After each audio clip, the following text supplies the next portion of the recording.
when things are going nowhere in a good direction, like things are just seem to be happening over and over again, bad outcomes, like what makes, like you think about it in your mind, it's like, why would I want to love you or pursue a relationship with you when I'm praying to you yet nothing is changing?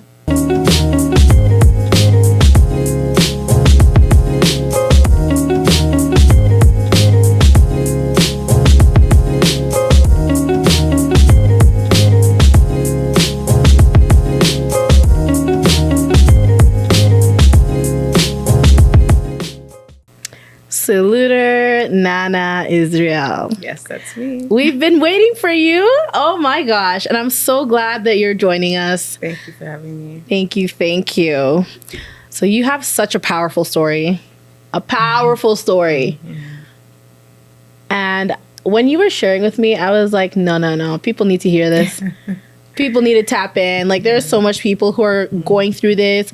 And, you know, your story can help educate them and also just prevent them from making the same mistakes, right? Yeah. Huh. You have so much accomplishments. You're graduates. You're a psychologist. You got a lot of different things going on that's upcoming, which I can let you speak on that. But before we do that, let's just take it back for a moment. And let's just talk about what life was like for you growing up. You know, can you tell us about some of the struggles that you faced and how they shaped who you are today? So I guess we can take it back to Toronto. So I'm a first generation Canadian, born and raised. Ooh, you're Canadian, eh? Okay. I came out here about 10 years ago. If I'm going to be honest, it was because of the money. That's why I came out here. Yeah. But let's take it back. So I'm the last born of 4. I grew up primarily, I would say, in a single parent household. Okay. Right? So my parents separated, I think I was 4 at the time. And like, and see, probably from there, that's when there are a lot of the struggles. A lot of the struggles. Low. It's okay. I'm going to continue talking. Yeah. Okay. I can say probably, I think from there, that's when things started to heighten in terms of the struggles. Raising 4 children on even 2 incomes is difficult, right? Okay, so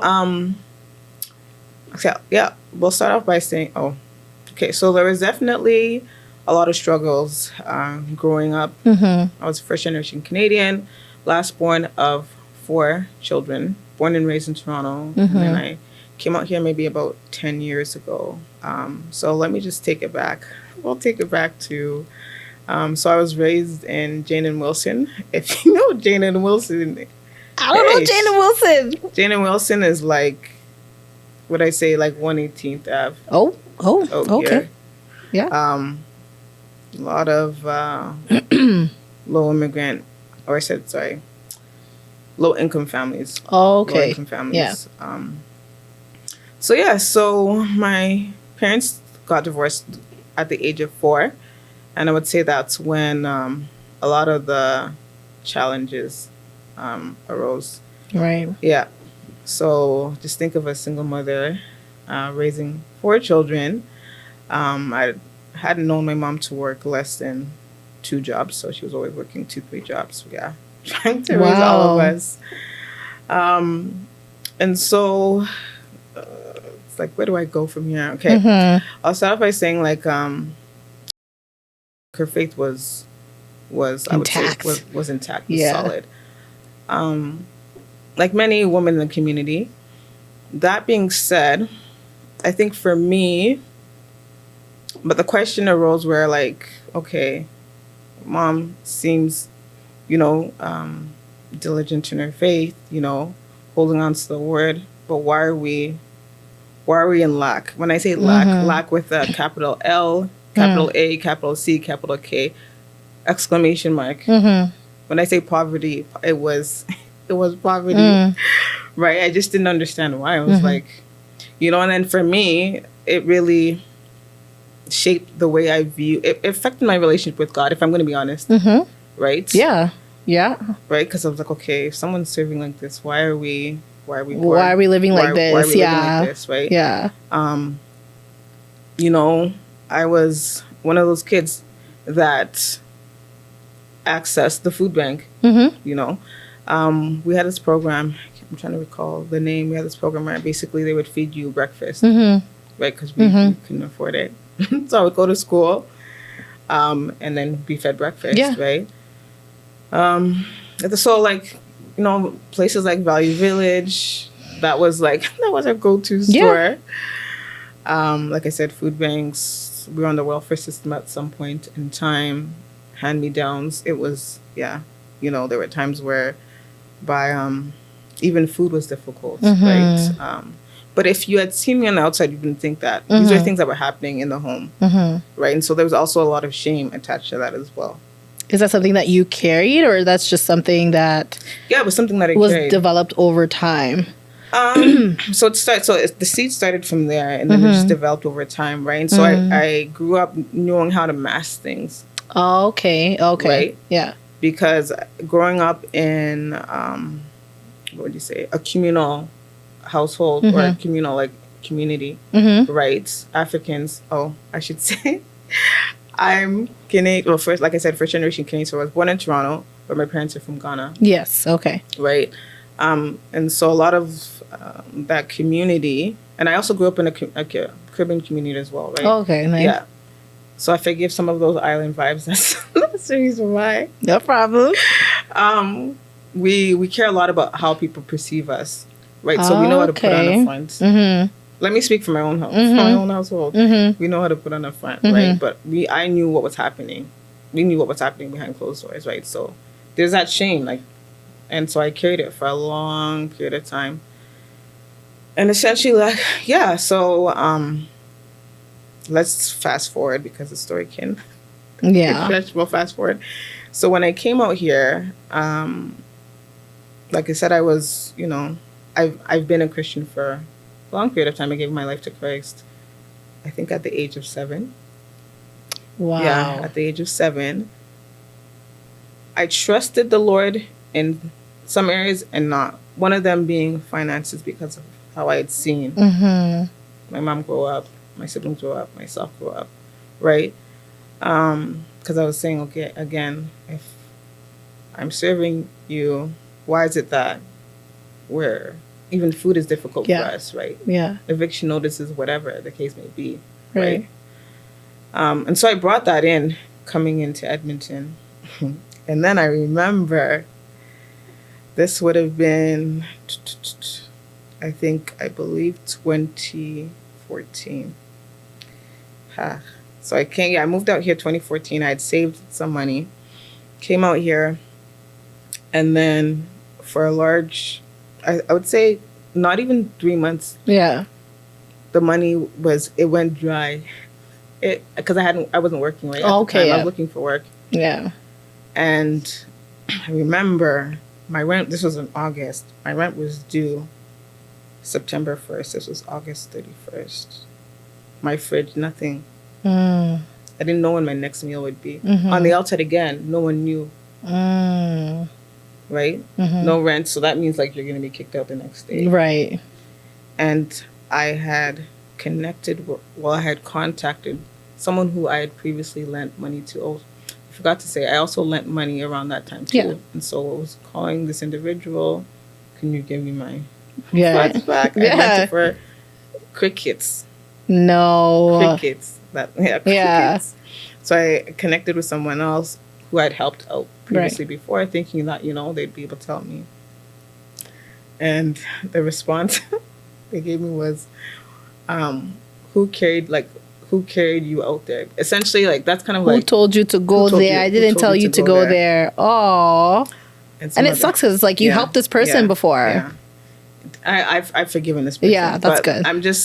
I'm recalling how it went. Yeah. And when I say I cried from like my bowels. Like I cried. It was because it was so painful, and I was like, now it was just me and the Lord. And I said, no, Lord, you are the one who brought me out here, right? For a new beginning. So how is it that I'm in this position? But you know what? When I look at it, the Lord really wanted to strip me of this pride. What makes you say pride was evident in the first place?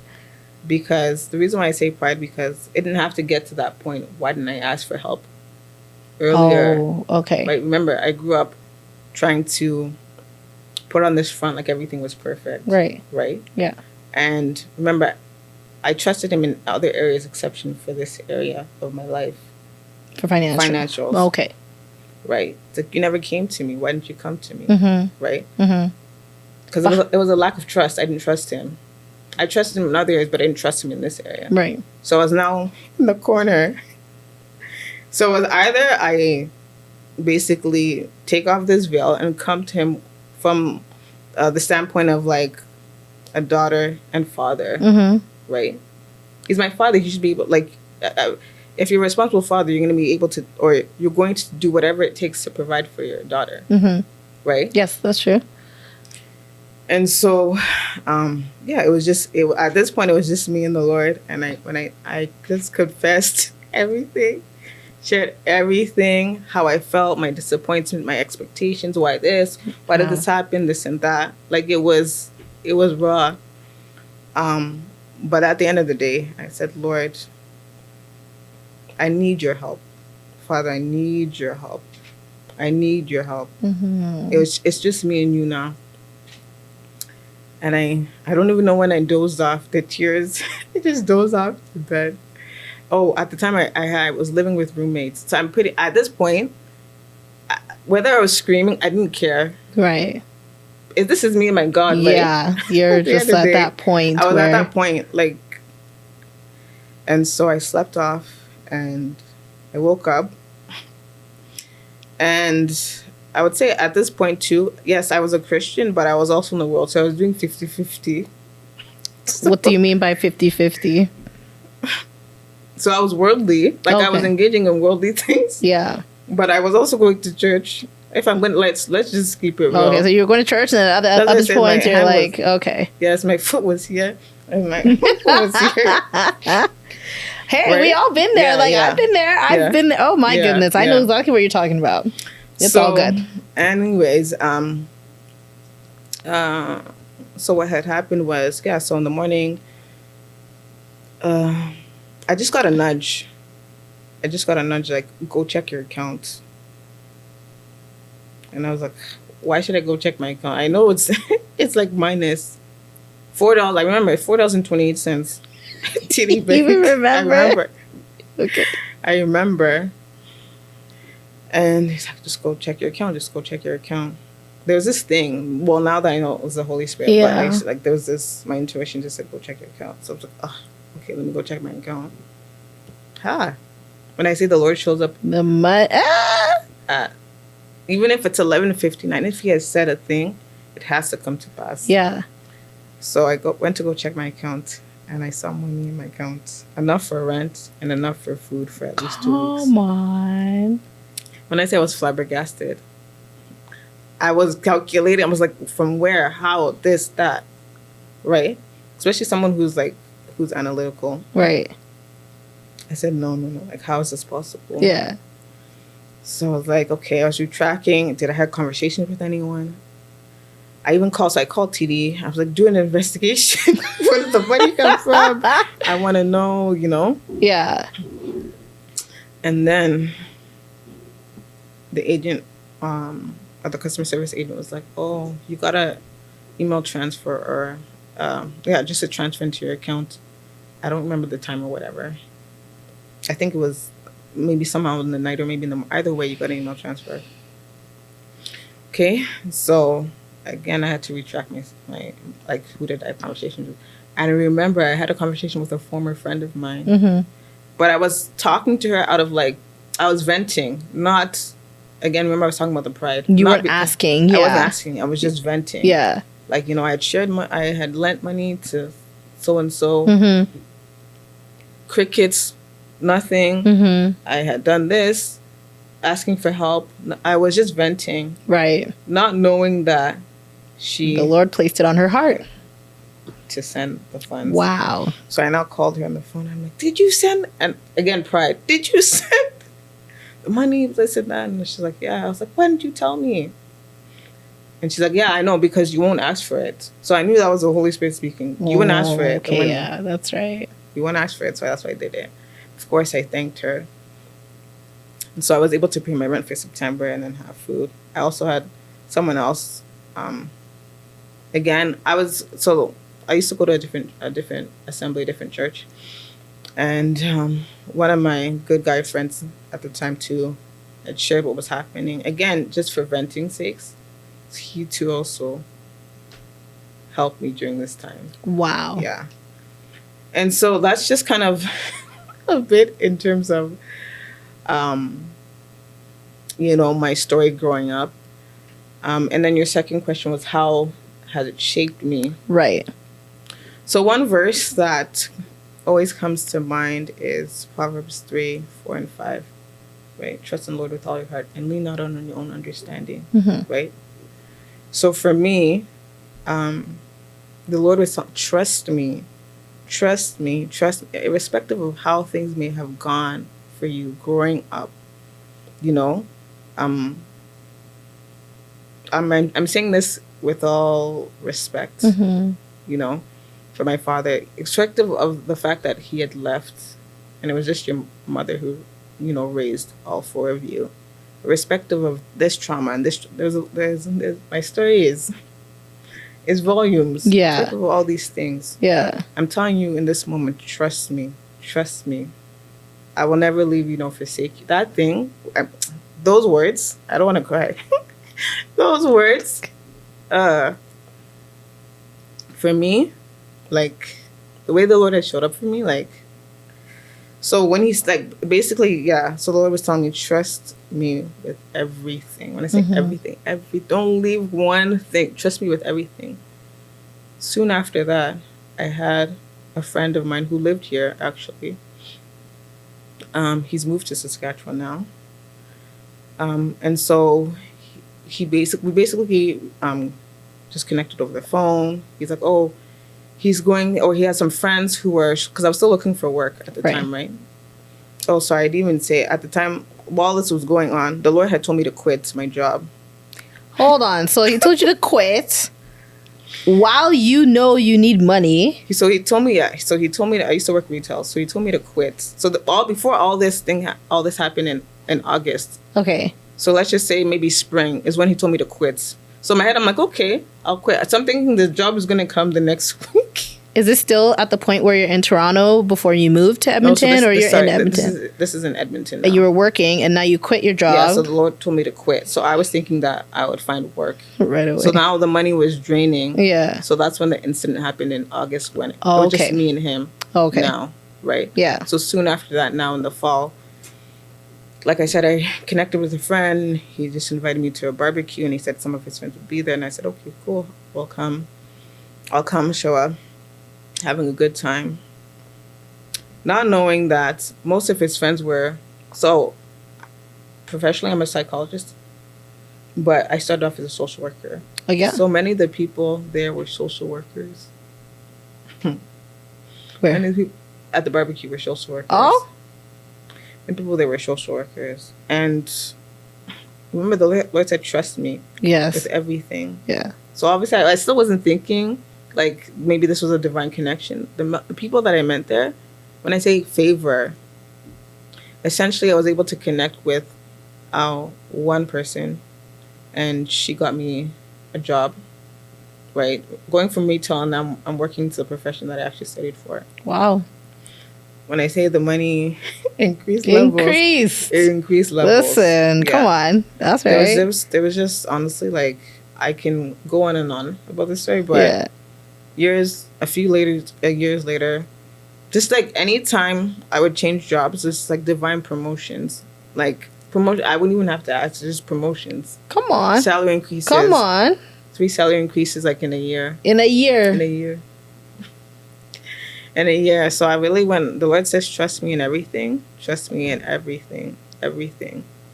I bet you that helped you with your relationship with him in so many ways, because like now you're seeing it evident. Yes. Because when you were young, like you were asking these questions, why am I praying to you? Why am I having a relationship with you? And you look around and your environment, it doesn't seem like how it should be. You know what I mean? When something doesn't seem as though it should, of course anybody's going to lose interest. They're going to lose trust. Yeah. But like, I love how you just kept on pushing forward as a child, because if you did not, Yes. you wouldn't have been able to see the ladder. Yes. So Yes. looking back now, do you see any connection to what the Lord was doing at a young age and now where you are now? Yeah. You know what I mean? So, one thing I will say is it's good to have people in your courts who believe in your vision, who even see the vision on your life before you even do, who will support you, who will be with you. Come Because people on. can be there for you when things are all nice and glam. Yeah. But the people who are there with you when you're in the pits, The trenches. when things don't look rosy, Yeah. those are the people that at the end of the day, like, you hold on to. I'm saying this because I'm about to reference my dear apostle, Yeah. Apostle Emmanuel Adelusi. Love him. Love him. Ha- We my love apostle. you. We love you so much, Yes, Apostle. we We do. love you. When I say he's been there, yeah, I'm trying not to get emotional. Mhm. He saw things about me that I didn't even believe concerning my own life. He breathed words, it's just not any ordinary words, like words of life. Of light Yeah. into me, and I held onto them.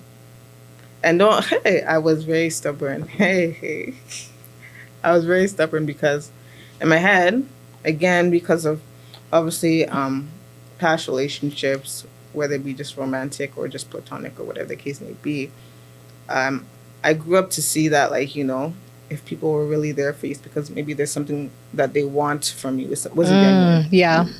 So when I started, when I started coming to Cornerstone Christian Church of God, the way he was just pouring his love, and I was thinking, like, what is this? Like, what's your motive, right? Like, yeah.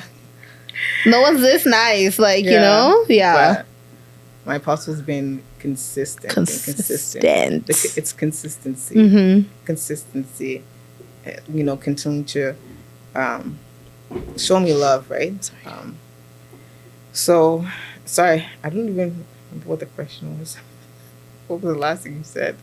How did it shape who you are today? Oh, yes. Hey, they're really going to have to edit this. You're giving us way cool. It's okay. Yeah. Just talk. No, I know, but please, this part, you have to. Yeah. Okay, so Okay, now yeah. given what you've shared, Yeah. how did that shape who you are today? Okay. Mm-hmm. How did that shape who I am today? Right. Okay, now I remember where I was going with this. Okay. So one thing that I heard my apostle say is that wherever you're meant to take dominion in, the territory you're meant to take dominion in, right? So when I say territory, it can just be like your calling, Yeah. right? Yeah, that's right. You must be a eunuch to it first. You must die to it first, right? Okay. So in the sense that, for me, one of them being the financial district, right? Or domain, I should say. I needed to get to a point whereby money was no longer controlling me. Remember how I grew up, right? And so I had this poverty mindset. Okay. Okay. Poverty mindset. Like I'm always thinking of, like, I don't want anything to dry up. Like, to the point, like, hoarding.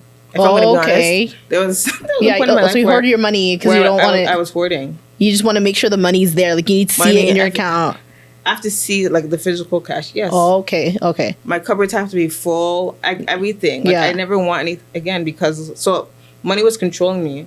My actions were dependent on money. Oh, okay.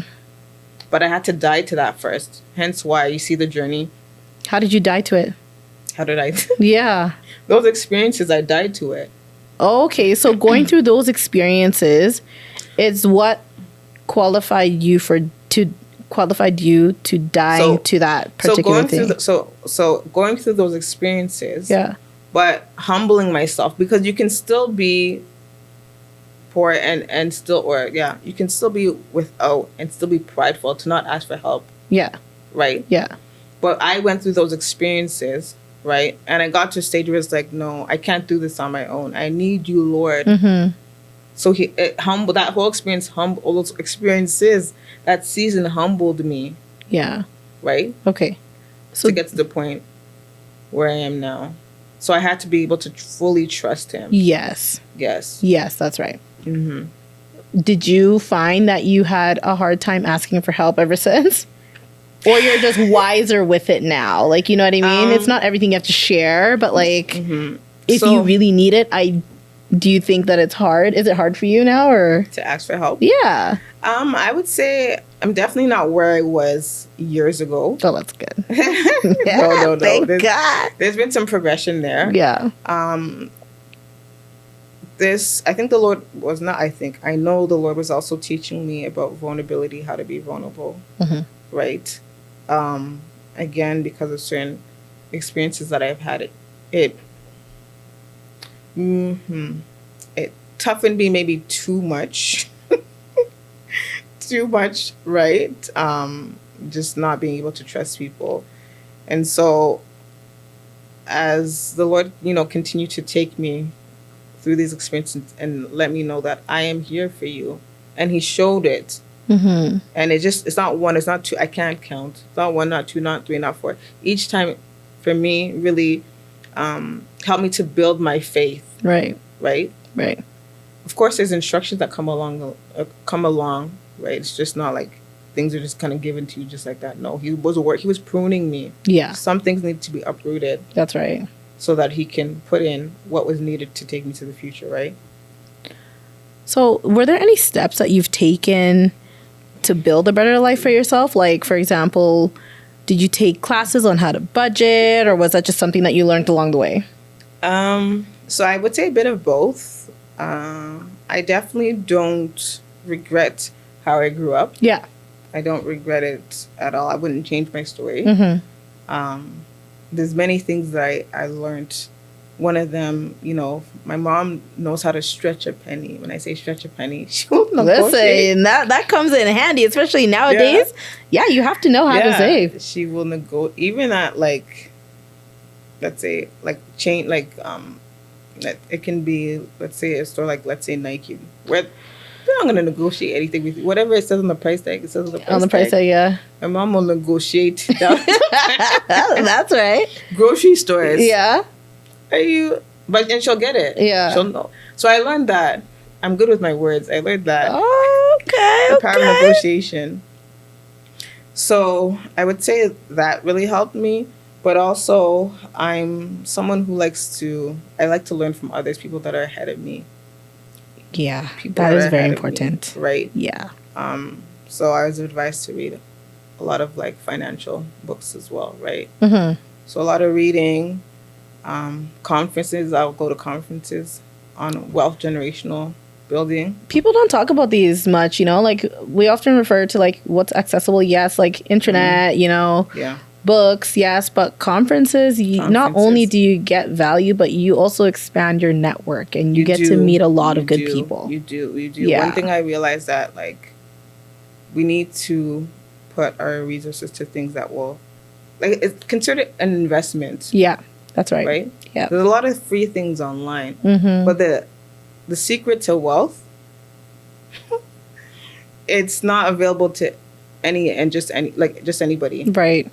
You need to make those connections. That's right. And sometimes even making those connections, there's information that's not necessarily, they would necessarily just give you like that. right? Right. How can I add value to you? That's right. Something that we also learned from Apostle. How can I add value to you? And so for me, something when I go to these conferences, I ask the Holy Spirit, I say, Lord, show me out of these places who is my destiny helper, and He'll show me. And then my next question is, okay, how can I add value to this person's life? Yeah. And then we connect. I say what He told me to say, and then boom, information, numbers, this, wow, that, projects, contracts. That's how it's been. Come Remember, on. it didn't start off like that. Right. It didn't start off like that. There was a lot of, like I said, a lot of pruning through these experiences that I had gone through, because the last thing that you want is, like, as you continue to rise, and then those attributes that aren't necessarily positive, like, they begin to show the shame that will come from that, and the drop will be too much. So it's as painful as it may be in the beginning.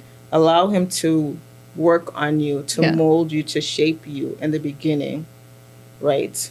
So that's when you rise, you stay there. And I'm not going down. I'm always going up. Yeah. You know, like, I was going to ask you that before. Like, what made you hold on to that relationship? Because when things are going nowhere in a good direction, like, things just seem to be happening over and over again, bad outcomes, like, what makes, like, you think about it in your mind, it's like, why would I want to love you or pursue a relationship with you when I'm praying to you, yet nothing is changing?